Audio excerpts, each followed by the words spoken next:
Hi hello friends, இன்றைக்கி உளுந்து சாதம் எப்படி செய்கிறதுன்னு பார்க்கலாம்.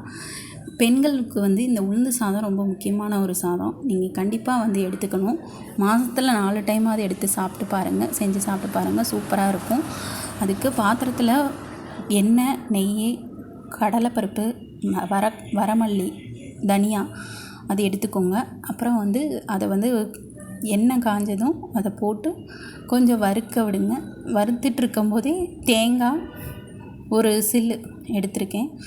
அதோட கருப்பு உளுந்து, அது ரொம்ப நல்லது. கருப்பு உளுந்து, 3 வரமிளகா, ஒரு எலுமிச்சை சைஸ் புளி, இதையெல்லாம் எடுத்துட்டு அந்த கடலைப்பருப்பு வறுத்ததும் அடுத்து மல்லி போடுங்க. மல்லிக்கு அப்புறம் உளுந்தம்பருப்பு, தேங்காய், வரமிளகா, கருவேப்பிலை 2 கொத்து போட்டு நல்லா வறுக்க விடுங்க.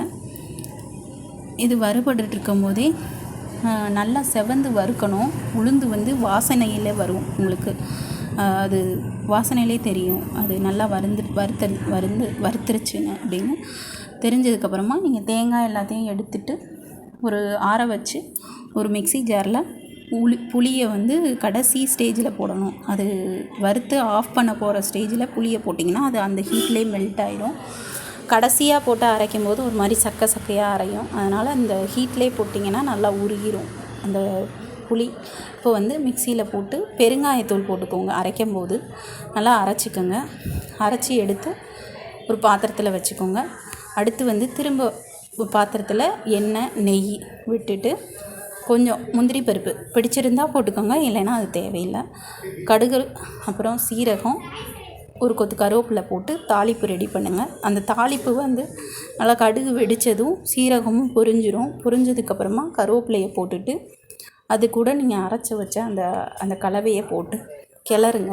அது ஒரு 2 நிமிஷம் அந்த ஹீட்டில் அந்த தாளிப்போடு மிக்ஸ் ஆகட்டும். மிக்ஸ் ஆனதுக்கப்புறமா நீங்கள் சூடாக சாதம் எடுத்து வச்சுருப்பீங்களா, அந்த சாதத்தை எடுத்து அதில் கொட்டி கிளறுங்க. இந்த ஸ்டேஜில் தேவையான அளவு உப்பு போட்டுக்கோங்க. ஏன்னா முதலே போட்டால் அளவு தெரியாது, சாதம் எவ்வளோ எடுக்கிறோன்னு தெரியாது. அதனால் இந்த ஸ்டேஜில் நீங்கள் அந்த கலவை ரெடியானோடனே சாதத்தோடு உப்பு போட்டு கிளறி டேஸ்ட்டு பார்த்து சாதம் உப்பு போதுமான்னு பார்த்துட்டு இறக்கிடுங்க.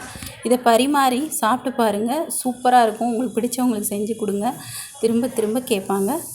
தேங்க்ஸ் ஃபார் வாட்சிங். சப்ஸ்கிரைப் பண்ண மறந்துடாதீங்க. தேங்க்யூ.